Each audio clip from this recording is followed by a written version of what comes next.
Good morning, everybody, and welcome to today's webinar, Redefining Success. For those of you who don't know me, I am Cheryl Sharp. I am the founder and CEO of Pink Pig Financials, and I'll be taking today's webinar. So I'd like to kick things off with a thought of the day. Success is walking from failure to failure with no loss of enthusiasm. And with the current business landscape, we're all experiencing disruption and uncertainty. We have been for the last year. And unfortunately, at the moment, this seems to be the new normal. And as we've all had to adapt, no doubt there's been a few learnings for us along the way. And a learning is a term that we use because our biggest learnings come from our failures. Of course, COVID is not necessarily a failure. The issue is what we've done in the past may no longer be as successful, it may not be going the same way. So we need to respond to these learnings and reconsider what we're doing. Before we get stuck in, I just want to throw in our usual disclaimer. And my slides are not moving as fast as they should be. There it is. Before we get stuck in, I just want to throw in our usual disclaimer. The information in this educational webinar is general in nature and, as always, no substitute for tailored advice specific to your circumstances. So today we're going to look at what success looks like for you, your business and your team if you have one, and how your planning should therefore reflect this. So we'll dive into some strategies to grow your profit and cash flow and help you maximise the outcomes for all, and obviously promote sustainable success for you as well. Then we'll look at how we can help your business with some free tools and some additional support options before answering any questions you may have. So pre-COVID, success may have meant something very different to you. You may have had growth plans which have been disrupted. I know I certainly have. Given the change that COVID has brought, some have fallen into the trap of working harder, burning themselves out in pursuit of this view of success, when in reality, there are other ways to potentially have your cake and eat it too. So for the purpose of this presentation, we're going to refer to an example business, a gym called The Rock, which is owned by a fictitious husband, Dwayne and Jane. And the principles will be equally relevant for your business. So in our example, let's say Dwayne and Jane originally wanted to achieve £50,000 a year profit, but were working long hours to get there. Now they're thinking more time at home with family is important and wonder if they can achieve that success with a lower level of profit, say 40,000. So always remember that the business is there to serve you, not the other way around. And by redefining what success means to you, personally, it's possible to build a plan around what the business then delivers to you. Defining what success means to you allows you to define what success looks like for your business. But we mustn't stop there. We also need to define what success looks like for your team. A happy and engaged team is not only good for them, but it's obviously great for business too. So throughout this webinar, we're going to flesh out how to create your new definition of success for you, your business and your team. And we're going to use Dwayne and Jane's gym as the example. So let's start with your definition of success. In other words, what do you want your business to deliver to you personally? And we refer to your definition of success in the section of your business plan called What We Want to Achieve. And we refer to 4 things here. So you've got your hours of work, your role in the business, the cash you take from the business each week, and the holidays you want to take. So let's have a look at these. So the hours that you want to work. do you really need to work such long hours? Do you want to work such long hours? Pretty sure the answer to that is no. So can you spend more time with the family and still get by financially? In our example, Jane would love to have Dwayne at home more to help with the children. Number 2, your role in the business. Are there things you do at work that could be done by others to free up your time? In our example, Jane would love it if somebody else could do the VAT prep so she can get on, or so she can get her evenings back, and watch a bit of Netflix and generally relax and recharge. The cash you take from your business each week or month. If you reduce your cash demands, your business will be able to survive on a lower turnover. Or alternatively, you can employ or contract other people to do tasks you've done yourself up until now. So remember in our example where the cash demands may have been 50,000 in the past, maybe we can bring that back to 40 for Dwayne and Jane. And lastly, the holidays you want to take. What holidays you want to take, where, when, how long for. This is all important.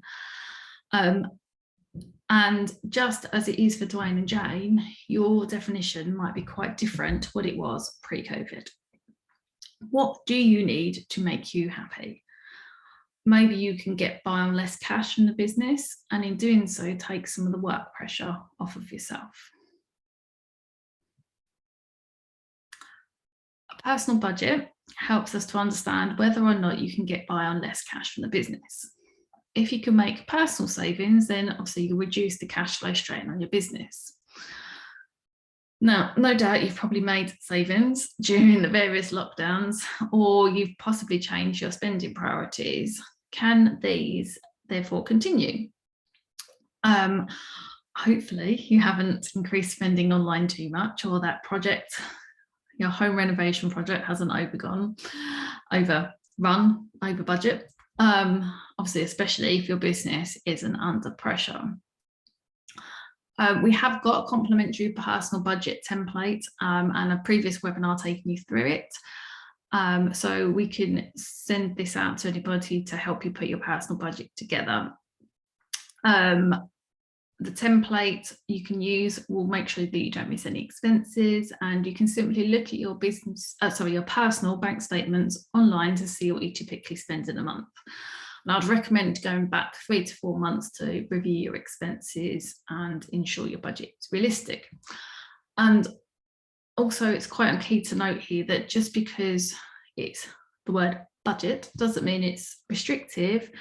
You can put in there whatever it is that you want to splurge on yourself. It's just what you're doing is you are planning for those splurges, or for that coffee a day at Costa, or wherever it is that you want to do. So don't think that because you're doing a budget that you need to cut back.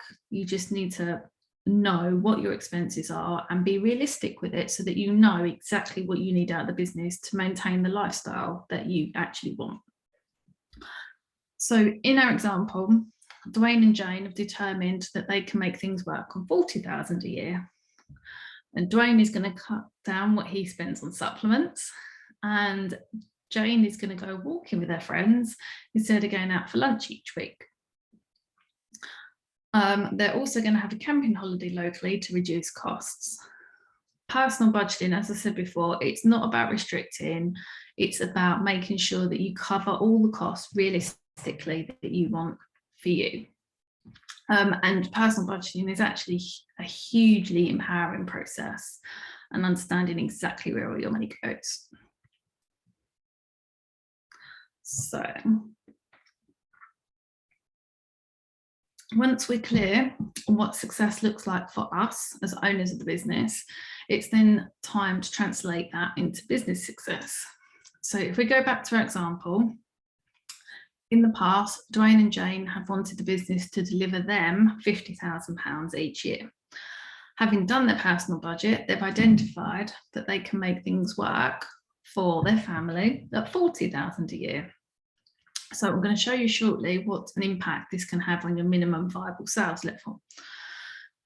Success for the Rock Gym can then be built around achieving a lower sales level. Alternatively, they could invest those savings into the business on things such as more support in marketing, finance, administration, etc., to free up their time to work fewer hours. So let's have a look at an example. So let's talk about what minimum viable sales actually means. So you may have heard people define break-even sales as the level of sales which your income equals your costs. In our definition, break-even or minimum viable sales is the level at which you get sufficient cash from your business to meet your definition of success.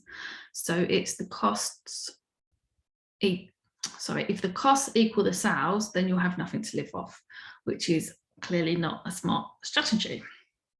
So, as in our example, previously Dwayne and Jane wanted 50,000. Their expenses or overheads are 62,500.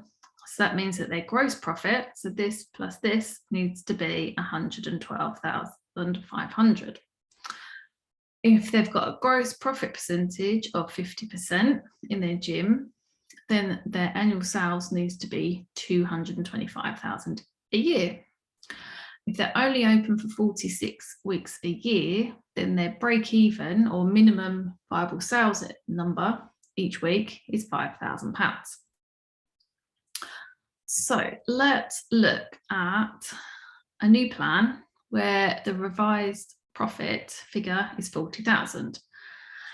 They still have the same overheads, but now their gross profit is only 102,500.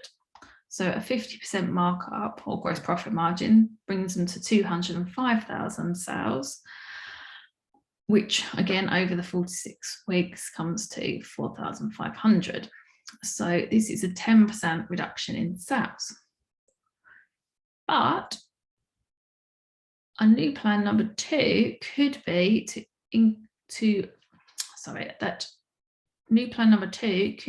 invest that extra 10,000 into support with marketing and finance, which could then result in a lift in gross profit by 2%. And Dwayne and Jane can then get by on 4,700 sales per week, as opposed to the original plan of 5,000. So this surely has got to be a better lifestyle for them. They've got the money they need to live on, they're getting support they need, and they don't need to make as much sales. So once you've worked out your minimal viable sales, it's time to put some goals together and achieve those new numbers. So using our example before, Dwayne and Jane need to set some SMART goals, and you may have seen this before. And these goals need to be how to achieve their new sales number of 4,700 per week. And an example of this might be to attract 10 new customers per month. We can then create some specific actions to achieve that goal. And remembering that each goal and action needs to fit into this SMART format that you can see on the screen. And this forms the basis of your wider plan. So let's now take a look at how this all flows together. So at the Rock Gym, Dwayne and Jane have defined their core purpose, or why their business exists for its customers, as helping you become a true badass. And for those of you who know The Rock Johnson, you're going to pick up a few of his famous quotes here. And they want the gym to be associated with a vision of peak personal health. Their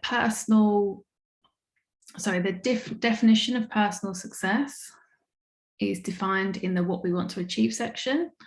40k profit, Jane reducing her hours by delegating marketing and finance, and Dwayne also reducing his hours and together having a family holiday. And once they've done their personal budget, they know they can achieve their personal definition of success with the 40k profit, which translates to annual sales of 216,000, which we calculated earlier. So this high-level budget gives us the key performance indicators, or KPIs, that Dwayne and Jane need to measure on a daily basis and weekly and monthly. And you can see this section as their minimum viable sales and their growth profit percentage, as well as increasing the number of new inquiries per month and the conversion rate of inquiries to new members. They also need to monitor the member retention rate and the average amount members are spending. So you can see that these KPIs also link to their opportunities and their vulnerabilities and most critical challenge. It's important to have a measurable indicator so that you know you're on track to achieving your version of success. So the second page of the plan is a 90-day action plan, which records the goals for the year and then breaks them down into 90-day actions. So the minimum viable sales number and the and the gross profit margin have been converted into a SMART goal here. And the first 90 days is all about the actions Dwayne and Jane will take to ensure that they have a robust system to measure if they're on track to achieving their business definition of success.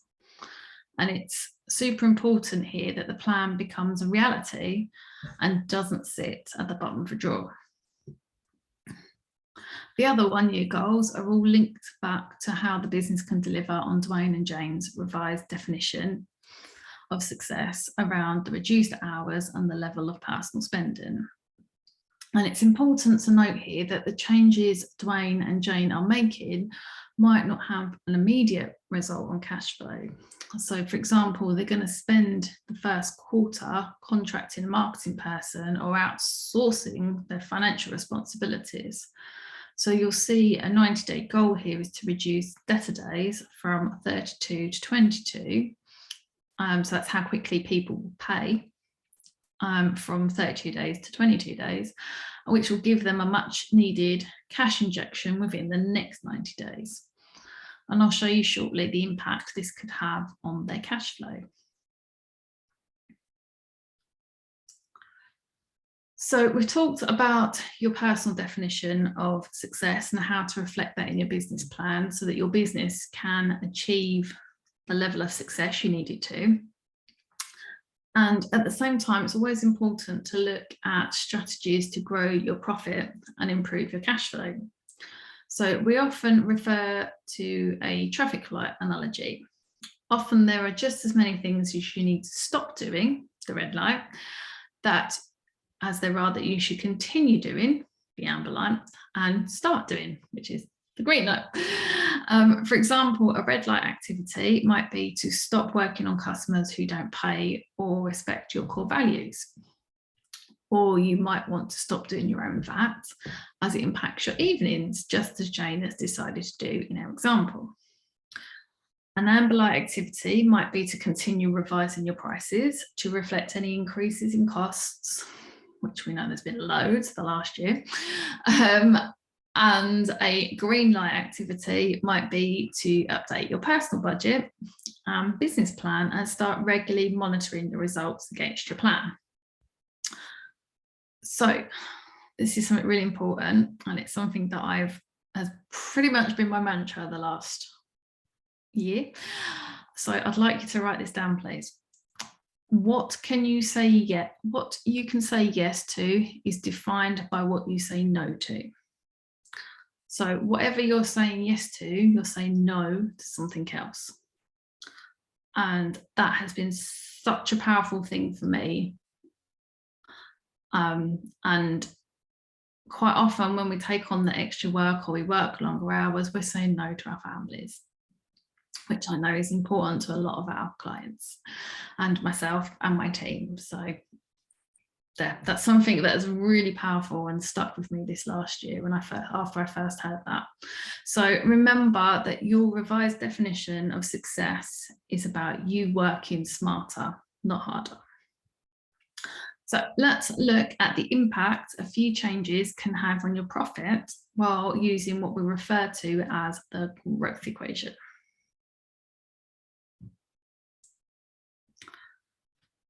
So this growth equation focuses on profit.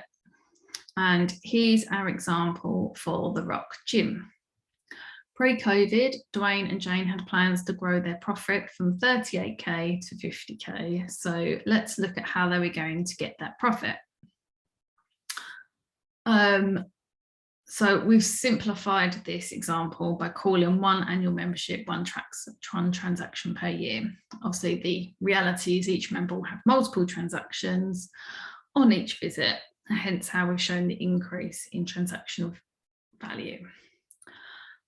They were planning to lift client retention by 5%, increase leads to 10 per month, and get better at converting those to prospective customers, and lift the average transactional value by £25, maybe by encouraging customers to buy a drink after each session, for example.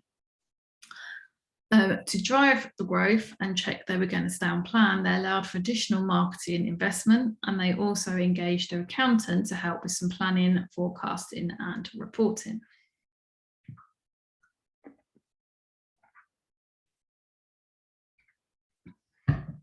So you can see here, they're old and they're new, and how they was planning to do that.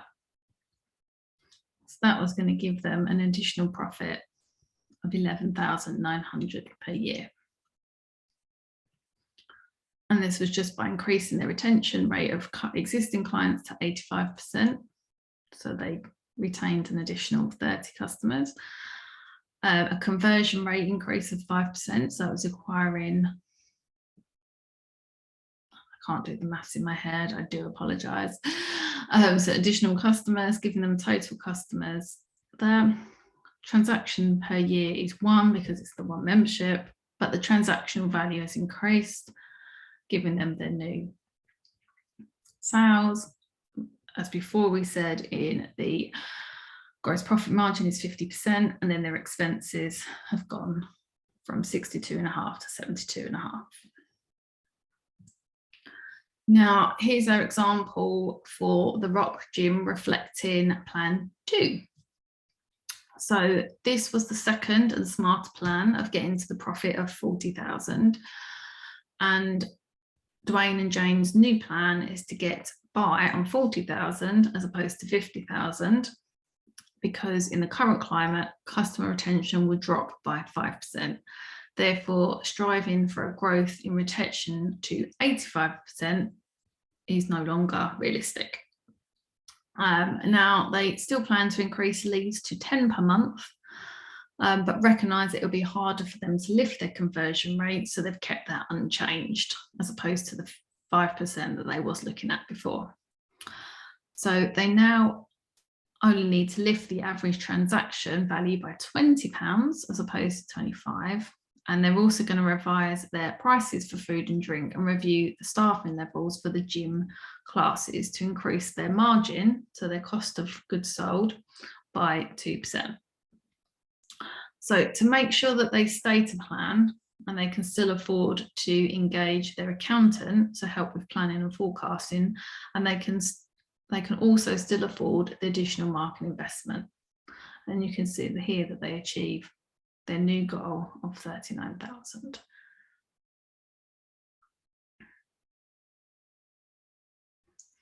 So let's now look at some small changes to cash flow that can also help at this time.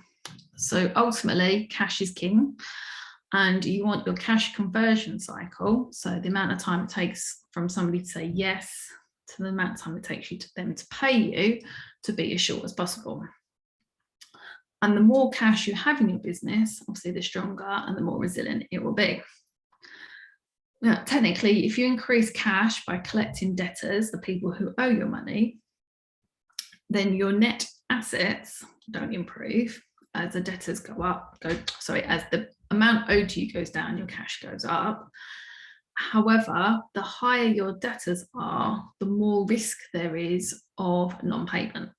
And the quicker you can convert your debtors, the people that owe you money, and your stock levels into cash, the better.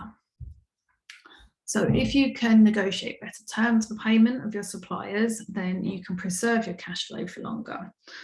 And care is needed here, though, because as in the current economic climate, slow payment of suppliers puts a real drag on the economy, and that could impact your supplier, which obviously you don't want to do.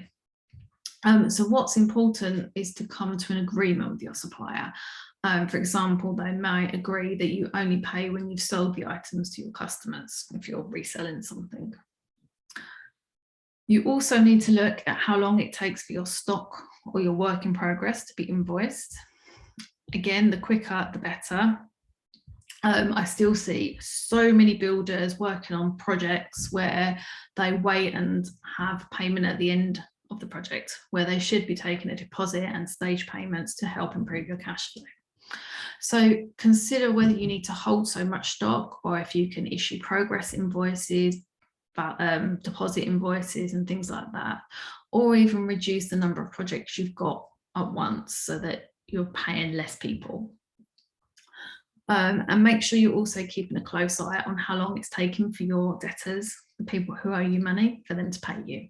There are so many things you can do to get paid faster, like updating your terms of trade. So instead of people paying you within 14 days, they pay you within 7, or on presentation of an invoice. You can have automated or repeating invoicing. So if you're something business where you've got like retainer clients, or you know exactly how much everyone's going to pay you every month, just pop them on repeating invoices so that they're done. And simply chasing up slow payers with a systemized process or credit control manager will really help. And also things like payment services, like adding an option to pay by Go Cardless for direct debit, or Stripe or Square for credit cards and things like that. Making it easy for your customers to pay you will help speed up that process. So let's look at some examples here based on Dwayne and Jane's gym. So at the gym, the debtors are currently £17,500, as Dwayne and Jane have been too busy to chase up the slow payers. So monthly subscription payment reconciliations are not done, and some members move on without paying their outstanding balances. With their sales at their current level of 201,000, it means that it takes an average of 32 days for debtors to pay, even though their terms of trade and their invoices say 7 days.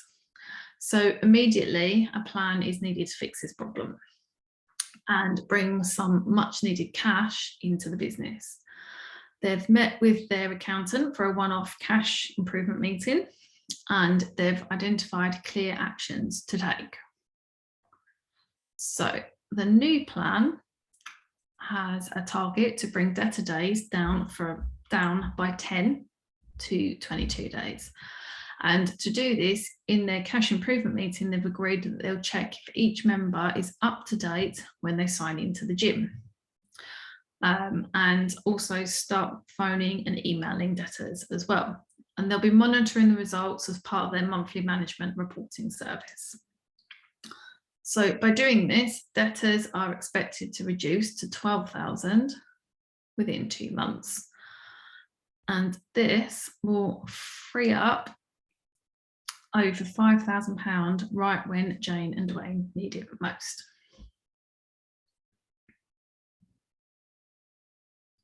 See now. So yes, this is money that's due in anyway, but it's coming in, and it's coming in now, which means that the likelihood of it turning into a bad debt and getting written off is a lot less. So now we've redefined success for Dwayne, Jane and the business, we need to do the same for their team. So on a basic level, your team's needs are very similar to your own as business owners. They need security over what their hours are. They need some flexibility where possible to have a balance that supports a happy and healthy lifestyle. And they also need security over their salary or wages, and clarity of when and where they can take holidays, and any other perks that you may have as well.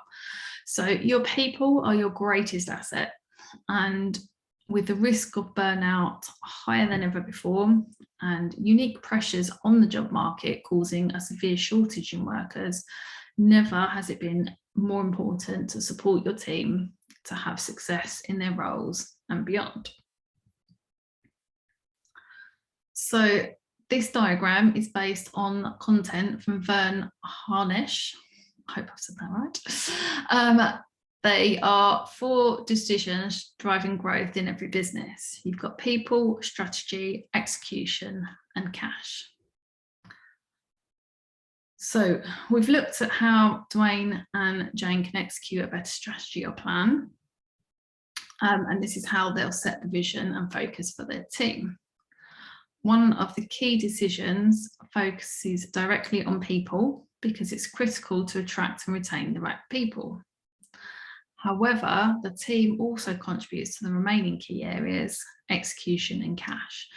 Your team is critical. Their happiness, including the overall culture of your business, is just as important as the strategy itself. So let's look at the 4 disciplines of a healthy business. So there are 4 disciplines of a healthy business, and it starts with developing a cohesive leadership team. For Dwayne and Jane and all business owners, this equates to a leadership team that has built trust, has mastered tactical conflict, achieved commitment, embraced accountability, and are focused on results. So next, you need to create true clarity for your team. And there are 6 elements of clarity. Why your business exists, also known as your core purpose. How your business behaves, which can be defined by your core values. And these are guiding principles on how we make our decisions, how we treat each other, and of course our customers. What your business does relates to how you deliver on your purpose. How your business will succeed is what you've recorded in your business plan. And what's important right now are the 90-day actions that you've identified in your plan. And who must do what is also recorded in your plan, as well as when it must be done by. These elements of clarity not only help your team to better understand the game plan, but it also provides cultural guidelines to uplift workplace culture and ensure every team member is a team player and obviously on board with executing the plan together. On the flip side of that, every time a team is distracted or disrupted by confusion or internal conflict that is not constructive, we eat into our productivity and of course the bottom line. So clarity over what success looks like for your business is the first step in creating a company culture. Your team want to see how their role and responsibilities are connected to your vision for the company and how they're helping to make an impact. Then we simply need to over-communicate the clarity and reinforce it, acting as the chief repeating officers, if you want, in a business. And it's up to Dwayne and Jane, in our example, to constantly reinforce why and how they're helping their customers to become true badasses. We help our clients define these elements of clarity when creating a business plan. And we also have a company we work with who's a client who does a lot of work on culture that we can obviously recommend as well. So these are starting points for creating some of this clarity, as well as strategies for communicating and reinforcing it. So now that we've addressed the high level things, we as business owners can set our teams up for success in their roles. How can we support our people for their individual success? So individuals thrive on individuality. While the status quo may work well for many of our team members, we should recognise that not everybody has the same ideal of the working environment. So where possible, you can offer different start or end times and remote working arrangements. Some people do their best work early in the day or in the evenings. So there are benefits to your business for doing this as well. Considering offering a shorter working week for the same pay, And this is becoming more and more common as the data tells us people who work fewer hours are less burnt out, more productive and more loyal to their employers. Or just throw your team a long weekend on you from time to time. I'm hearing of many businesses that are doing this currently. And you just need to make sure that everybody has plenty of notice so that they can maximise that time and not be wasted. But there's a massive shortage of workers right now, and we need to ensure that employers of choice, we need to ensure that we are employers of choice, because the cost of recruiting new team members far outweighs the investment in our people, of which there are many clear benefits. So an encouraging study or extending leave options is also a great way of demonstrating your commitment to your people as their passions outside of work, and supporting their passions outside of work. And some of that will also add value to your business. As you probably know, if you know our company, we are currently supporting one of our team who is travelling and living at the moment in Poland, and she will be carrying on travelling. So that's something that we're supporting her to do so that she can have her passion. We're also giving all of our team, as standard every year, all of our team has between the we finish on the 23rd, so they've got an extra day off on the 24th, and they don't come back to work until the 4th of Jan this year. Depends on how Christmas falls, obviously that's different every year, but this is all additional holiday. So this is something that we wanted to do when I first set up the business, because I was working a lot more than with parents who wanted to be at home with the children, obviously, and that's translated as we've grown that it's not just parents who want to be at home, everybody wants to be at home with their families or friends or doing whatever it is that they want to do over the holidays. So yeah, this is something that we've carried through very on from the early days and will always carry on as an additional perk, and my team love it, and it just takes that pressure off of having to work and childcare and everything over a period that is just so busy. So yeah, as I said, we want our people to have a life outside of work, and this ensures that they're fresh, they're motivated, productive, have had some blue sky thinking moments, which could all lead to valuable innovation for your own business. So ask the question of your people to establish what matters to them and how you can help them work around the other things in their life for overall better happiness. So the definition of success for our people has shifted, and it could be said that the younger generations are leading the way in this and how that they value work in the great scheme of lives. So when we grew up, this first one, I'm paraphrasing here, when my generation grew up, this was what was important, and this was how we was taught to measure success. But actually, this is the reality. It's not just salary and job title anymore, although they do mean some of it, but it's also free time, liking what you do, liking who you work with, physical health, mental health, and being a flexible employer and helping your team to achieve this better balance is a win-win. It's a win for them and it's a win for our businesses. So we've covered off how to redefine success for you, your business and your team. And now let's talk about the resources we've got available to help you to create that sustainable success. So here's some of our resources we've got available. We've got our personal budget template, which I mentioned before. We've also got sustainable business success worksheet that you can take through. And we've also got a team member reflection questionnaire that you can send to your team as well to ask them some questions. So if at the end of the webinar, as you exit, there will be a feedback form, hopefully, if I've done it right.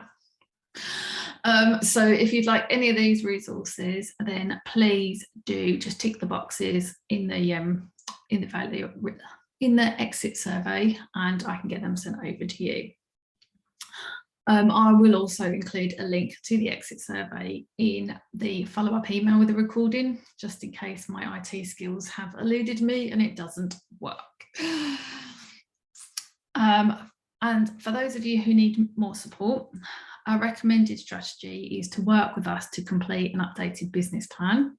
So we've been receiving really good feedback about how helpful this process is for nailing your strategy and providing that clarity for your team. If you haven't already done a business plan for next year, now is a really good time to do that, as it will form a great foundation of which to build your cash flow improvement strategy. It will help with loan applications if finance is needed. And obviously it will give you and your team that clarity that you need for the coming year. A business planning session can be done as a 4-hour face-to-face session, if we're allowed, or it can be done online, and we usually then break it down into 2-hour ones, because 4 hours online is a bit too much. You could also prepare cash flow forecasts to reflect the changes your business will be facing.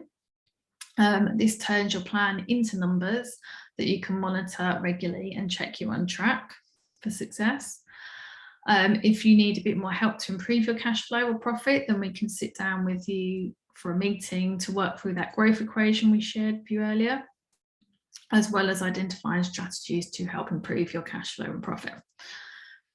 If you're good at the planning stage, but not so good at the following 3 stage, then management reporting is a really good way of making sure you're keeping up on the following through and actually looking at your results and monitoring them.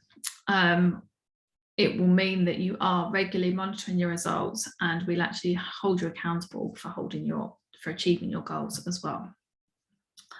We've also got our new Money Confidence program, which is a 6 or 12-month program, depending on how fast you want to go, where we can work with you on defining what success is for you, looking at what you need out of your business for the lifestyle you want, and then working on your business to improve both your confidence and your knowledge of your finances, and to help you to grow your business to give you that lifestyle that you want out of it. Of course, if you're unsure on the best way forward, or you just want to talk to us about how we can work together, then we can recommend a complimentary meeting to discuss your goals, current problems and challenges, and we can then agree the best way we can support you with it. We know that the benefits you get from these services will be the benefits will be far greater than our fee. And most importantly, it's about helping you as quickly as possible and ensuring that we're working with you to achieve success for you, your business and your team. So that's everything from me. Does anybody have any questions?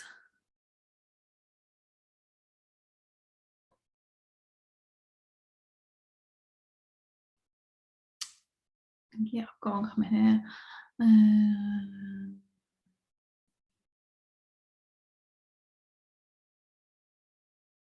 Yep, so I've got on here, I love the idea of a revised plan, but I'm flat out with work right now. How do I free up capacity to do this work? So we often refer to the achiever matrix, and it's got 4 quadrants in. Start with what is not urgent and not important, and this is the quadrant of waste. So this is often where you get sidetracked by social media and you go down a rabbit hole.